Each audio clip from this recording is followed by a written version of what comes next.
how often are they really having to have these tough conversations that aren't done through electronic means? And we can't just expect them to just know what to do. So we have to make them do it.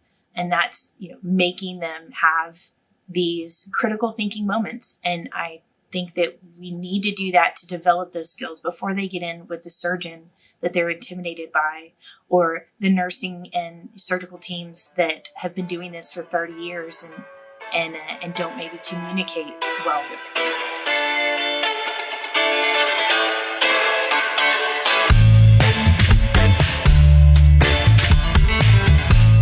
Clock in, scrub up, and join us behind the red line. You're listening to First Case, a perioperative podcast bringing you exciting interviews, engaging discussions, and innovative solutions that are changing the way patients receive surgical care. Each episode, we talk to frontline staff, perioperative leadership, and nursing entrepreneurs from across the country as they share their stories, experience, and expertise on the industry we love. From the back table to the boardroom, from wheels in to wheels out, we tackle the real-life issues affecting the OR. Whether you're tuning in for surgical service education or inspiration, we're glad you're here. And now it's time to roll back and start the first case. On today's episode, we are kicking off season 10, and this season is dedicated to the topic of advocacy. We are going to be looking at how different people in the perioperative space or in the healthcare space in general are advocating for patient care. They are advocating for our professions as nurses or as surgical techs, and how people are lifting their voices to make things change for the better. Today's very first episode, we're going to be talking with Chris Blevins, the Senior Department Chair of Surgical Technology at South College in Knoxville, Tennessee. And she has so much information for us for how she is advocating for the surgical tech profession. And I've also got some exciting news for you at the end of this podcast. So stay tuned. We'll be right back with Chris Blevins.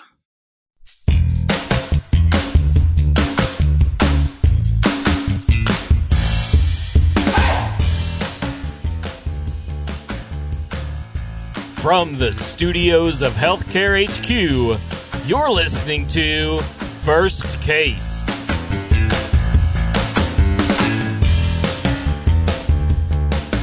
Joining us now is Chris Blevins, Senior Department Chair of Surgical Technology at South College in Knoxville, Tennessee. And Chris has actually been a guest on the show before, and I'm kind of noticing a theme because we interviewed you last January also, Chris. And so here we are with 2 episodes releasing back-to-back years in January, but... It's my anniversary. It's your anniversary episode. So it is really good to have you back on the show again. So thank you for joining us. Oh, well, thank you for having me again.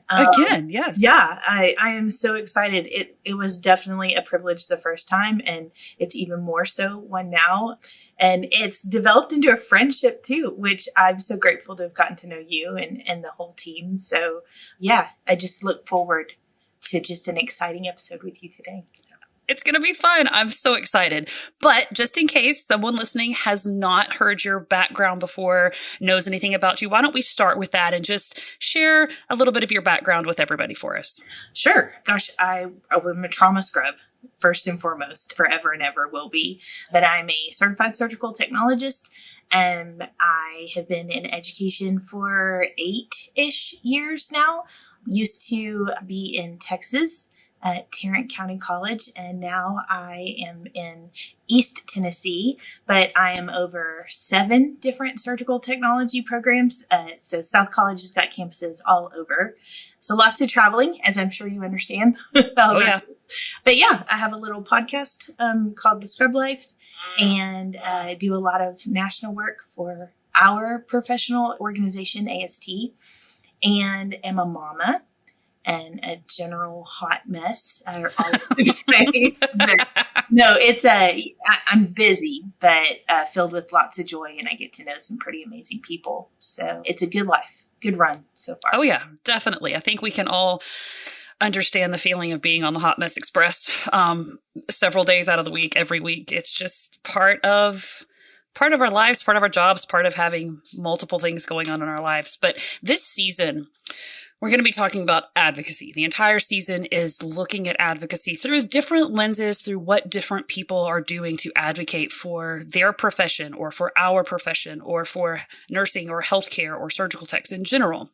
And so what better way to start off the season than to talk about all of the work that you are doing in your role as an educator and as someone who's out there raising your voice to let people know about the surgical tech profession and how they can advocate for their patients and how you pull that into their education. So we are going to jump right into all of those things that you are doing, but let's start with your teaching process. What is it that you're really teaching surgical techs about advocacy and about advocating for themselves and their patients when you're teaching them? So, gosh, I'm kind of an out of the box thinker in general, but for me, every single thing that we do in my program relates to the patient, to patient advocacy from day one. So we set that standard around everything, whether they're in lab, whether they're in lecture, whether they're at the clinical site. So for us, it's either right or it's wrong, because in the operating room, it was either the right thing to do or it wasn't. It's either sterile or it's not. We do those things from day one. I make them speak up. We practice those skills, those soft skills, just as much as we practice sterile technique, because I think that is an area where maybe some of our students are lacking. And it doesn't mean they're not capable. It just means that maybe that just hasn't been a priority in their educational journey so far. So we really do make the lab like the OR. So every single thing they do in the lab is exactly like they're going to be able to do it in the operating room. And we make them speak up, because it's not a natural thing for everyone to be able to do, just to randomly speak up in these intense situations. So you have to give them the ability to practice that. How do you do that? Oh my gosh. So there are no mistakes in the lab, unless it is a skill checkoff, right? There's always the but, right? Right, but. But in the lab, there are no mistakes. We call them teachable moments. And we have a really competitive program, but once you're in, you're in, and the competition between each other goes away. Now we're a team, and that's how we're going to act in the operating room. So anytime someone says, someone does something, the first thing I instill in my students, and literally we play kindergarten games. So we'll play musical chairs and you have to freeze. The reason we do that, though, is I need them to freeze. So when I say any sound out of me or one of my instructors, so it could be a or a grunt or a wait, you know how that goes. Sometimes you get an actual word out. But any noise like that, I want them to freeze, because that teaches them to stop what they're doing and exactly that same posture. And I say, a teachable moment. And everyone in the room turns and faces wherever I am. And we use that to then critically think through what that error might have been. And then I tell them, thank you. Like, thank you for doing that, because I can't replicate or duplicate every single situation they're going to experience in the operating room. So by, saying thank you, it teaches them it's okay to make mistakes, but we're going to critically think our way through it. It teaches us to communicate, but it also gives them kind of the courage to really dive in and not feel like every single thing they do in the lab is going to be something that will have punitive consequences. That environment, I think, helps develop those skills in the beginning. No, I think so. The safety net of the lab, because you want to have those teachable moments in the lab. I like the idea of a teachable moment better than a happy little accident, because it is a teachable moment. We want to learn from it. But I can envision you like making them freeze with their hands on whatever they were touching or their body in whatever position it was in, because when they stop, you can say, well, this is how you contaminated, or this is what might have been incorrect, because they're frozen in that position. Is that right? Yes. And also in the operating room, sometimes I think, we're taught from a baby, right? Don't touch the stove. You touch it, what happens? Like, our internal reflex is to move, to drop something. Well, in the OR, that can cause more contamination, right? So if I've contaminated my needle and I have it in my hand, like let's say I stuck through a glove, and if I then go, and I drop that onto the Mayo stand, now I've contaminated the entire Mayo stand. And what you have is this domino effect of bad choice after bad choice. Right. So if I instill in them that when in doubt, we just freeze, then we stop, and that gives them a chance for their brain to catch up to their reflexes so that they can think through and not make another mistake. And then I make them talk about it. If all they do is listen to me talk or my instructors talk, then they're not going to find their own voice. And I think that ability is something that we're responsible for as an educator. Absolutely. And that translates too into being able to not only see a mistake that you've made personally that you need to fix, but also when it comes to speaking up in the operating room, if you see something else that isn't right, correct? So correct.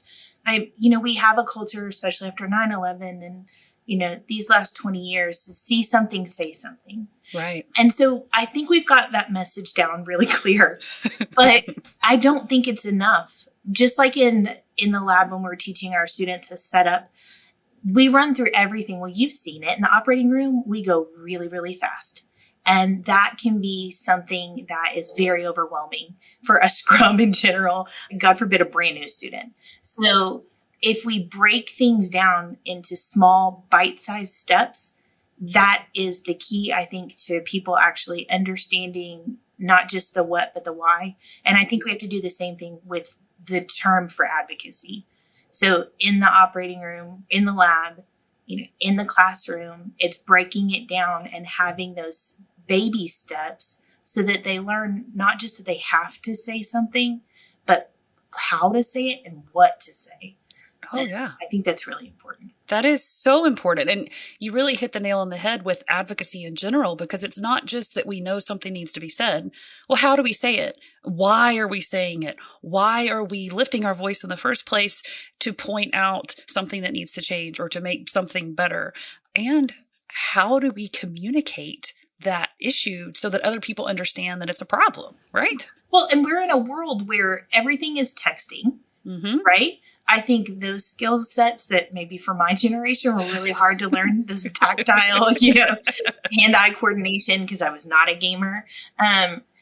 Those things our students whip through really quickly, right? But how often are they actually having conversations with people that they don't know? Yeah. Are they texting them and sending emojis and the LOLs and the IYK? I don't even know. So, but how often are they really having to have these tough conversations that aren't done through electronic means? And we can't just expect them to just know what to do. So we have to make them do it. And that's, making them have these critical thinking moments. And I think that we need to do that to develop those skills before they get in with the surgeon that they're intimidated by, or the nursing and surgical teams that have been doing this for 30 years and don't maybe communicate well with their student. Yeah. No, definitely. A lot of pressure. Yeah, no, there is absolutely a lot of pressure. Being the new person or being the student that's in the operating room has a whole additional level of stress and fear associated with it when you're the new person and you're surrounded by just this sea of experience with everybody around you who just knows how things just click along, no big deal. And you're still trying to okay, wait, I've put on my gloves. Now what do I do? And so having the space to learn and then being able to have the freedom to have that voice and be able to speak. I think that kind of plays into another thing we wanted to talk about, though, but talking about grit and how you help your students learn about grit. Let's talk about that. Lord, grit. It is, and I don't know. I mean, if somebody can find this answer, that will save a lot of sleepless nights, right? Because I don't know what it is. And I think that our students are not very good at failing or pushing through failing. And learning from that failure. And learning from it, right? Not everything is going to come to you easily. And maybe it's because they do have basically a computer in their hands and the answers to things at the drop of a hat, right?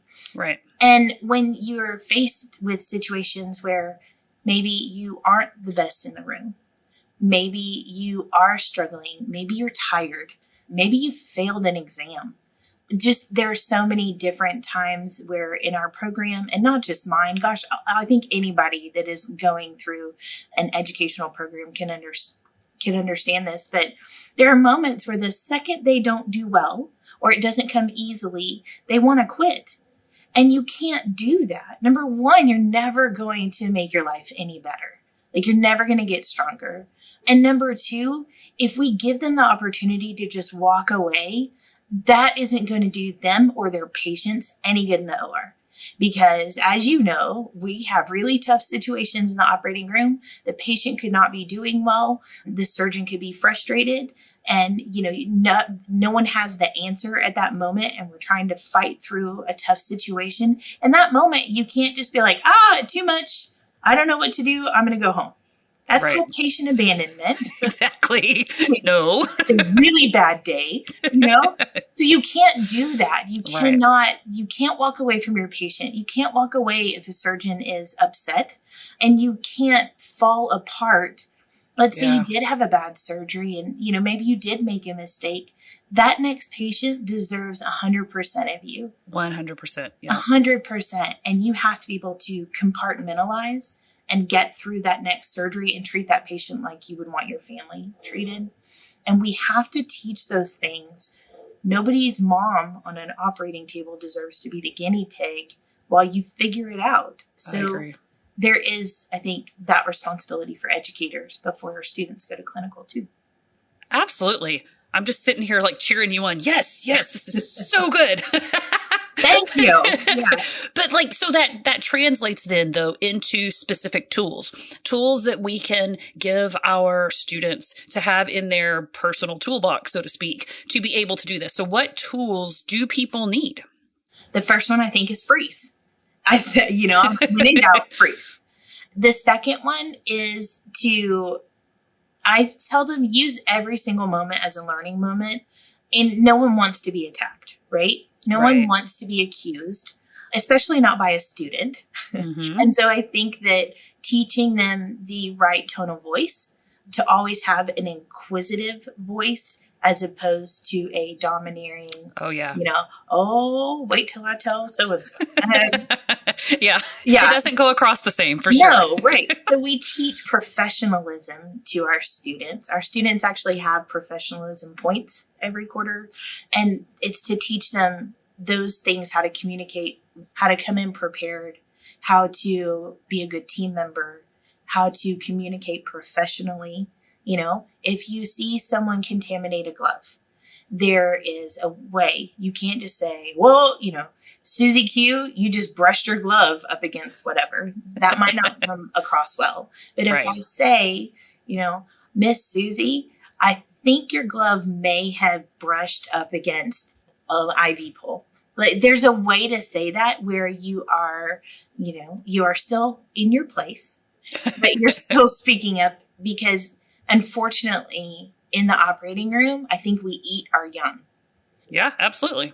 So by having our students be well trained before they get there, have a very strong sense of aseptic technique, and come across very professionally, they are really putting across that making a good first impression. And that goes a long way to being able to communicate with the other professionals in the room. So we've talked a lot about preparing your students to have a voice, to recognize contamination or risks or errors, and to be able to own a mistake, to be able to recover from failure, to do all of these things that prepare them for their role in the operating room so that they can be a functioning, efficient, proficient member of the surgical team.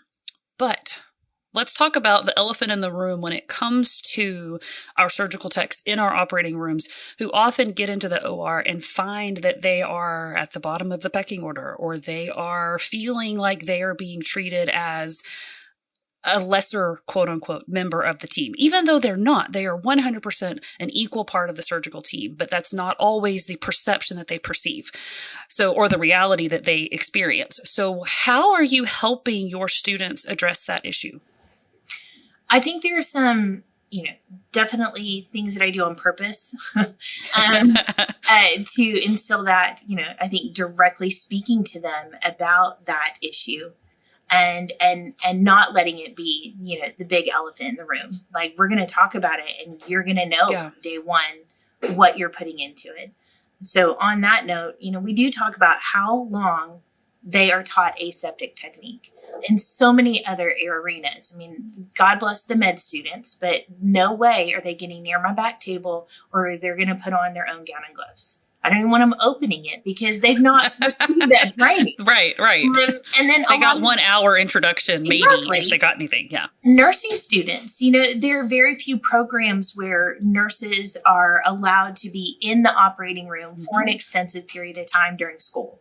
That's just, and so I tell my students, like, you have 18 months, 24 months, whatever program it is out there, that of aseptic technique training. You are the expert in the room on sterile technique.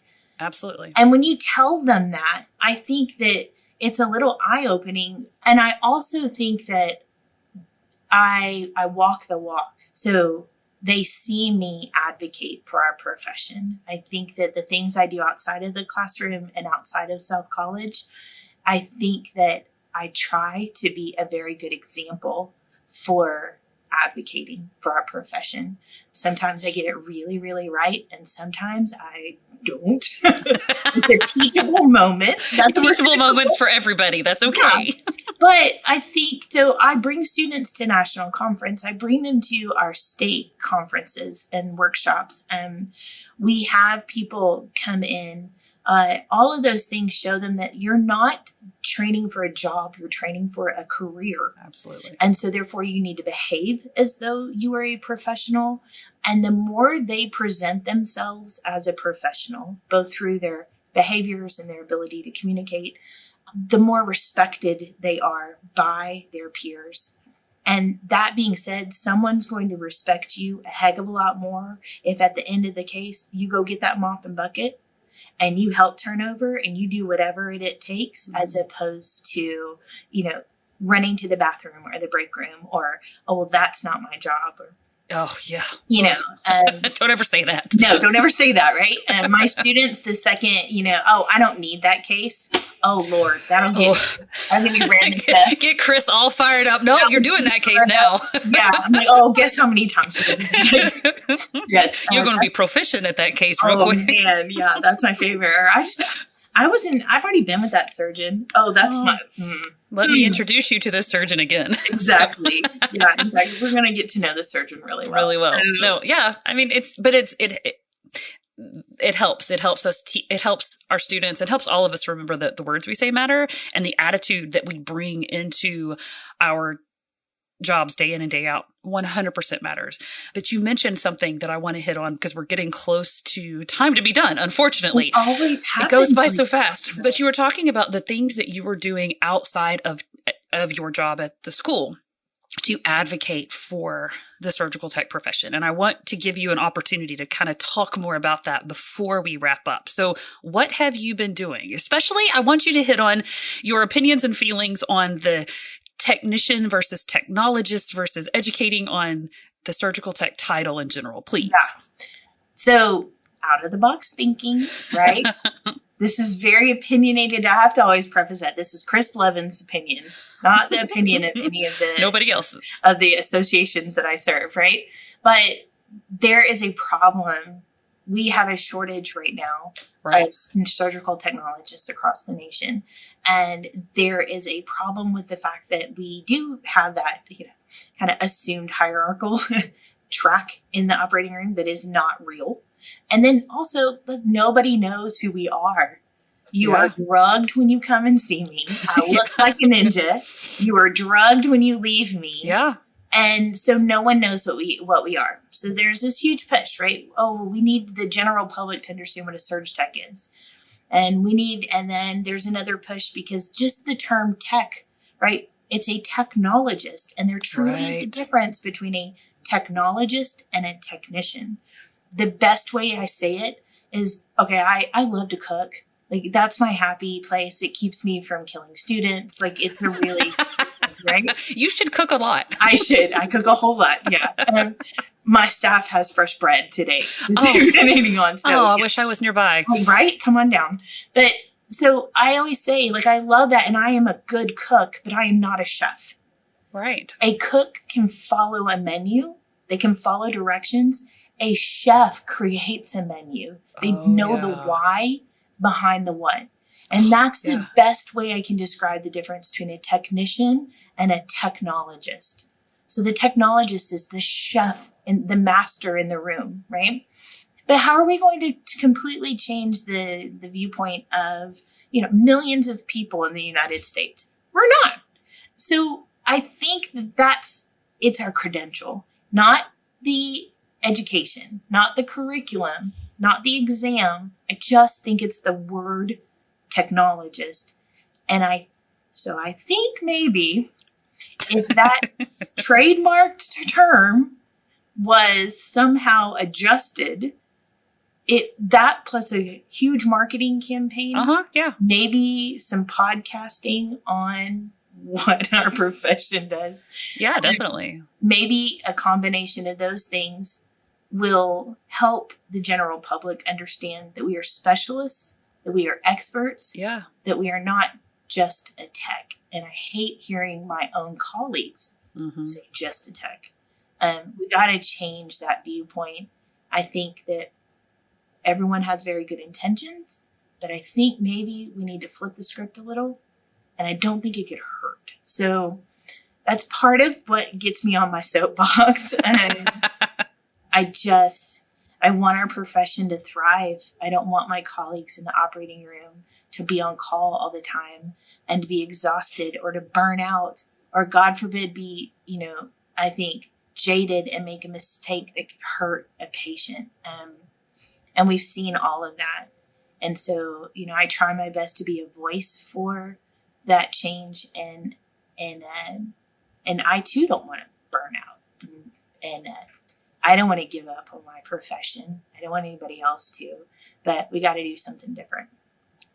Yeah, I'm blown away because it is a profession. It is a career. It is not just a stepping stone to, yes, some people might go on and get other degrees, but a surgical technologist is a full professional career in its own right. And people need to understand what that career is, even starting with your CEOs and your CFOs and your CNOs in your own facilities, really understanding what the education and experience and expertise that surgical techs bring to our operating rooms and why they are so valuable. And dare I even say why it is better than just an on-the-job training with somebody coming in because of the experience and education that you bring. I know, another elephant in the room, right? Oh my God. Yeah. So many. We're surrounded by a herd. Yeah, there's lots of elephants, but I don't think we have time to touch on that one today. No. But I'm so glad that you just honestly shared about what you do, how you are empowering students, but also your thoughts on your profession and how you are working to elevate it and to improve it. Do you have any final thoughts before we wrap up?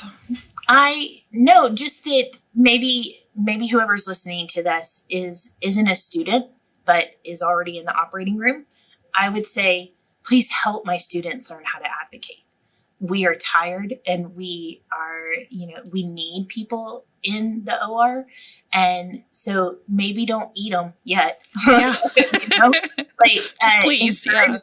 Yes. So, I know we are very obsessive people. We like to control our environment, but this is a hands-on profession. Let that student run the Mayo. Let that student walk through things. Don't just tell them what to do. If they make them ask you questions, challenge my students. Absolutely. It's okay to challenge a student and to put them in an uncomfortable situation because that's when we learn. We never learn when we are thriving and when we're doing everything right. We only learn when we are making mistakes. Obviously, you don't want them to make a mistake that could hurt someone, but we need to learn when we're uncomfortable so that we can grow. So that we don't just need you as a preceptor, but now we can help you as a colleague.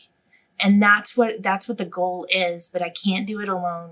We have to have our amazing preceptors and our clinical sites, but that's got to be a learning environment and not something where they either A, are standing in a corner, or B, told what to do every 5 seconds. I want them to learn. Give them that mom look, right? I give it to them all the time. They know they'll be fine. They'll be good. They will do great. Don't leave them high and dry, and don't ignore them, Exactly. and give them that environment to learn where they can succeed. Yeah. Gosh, Chris, this has been fantastic. And it's just the first episode of what is going to be an incredible season on advocacy. And I am so glad that you are the one starting it off. So thank you for being here. This was just great. Well, thank you. And I really look forward to episodes coming up and great things to come. So definitely appreciate you and all of the team over at The First Case. So thank you for doing one about advocacy, not just for our patients, but for us too.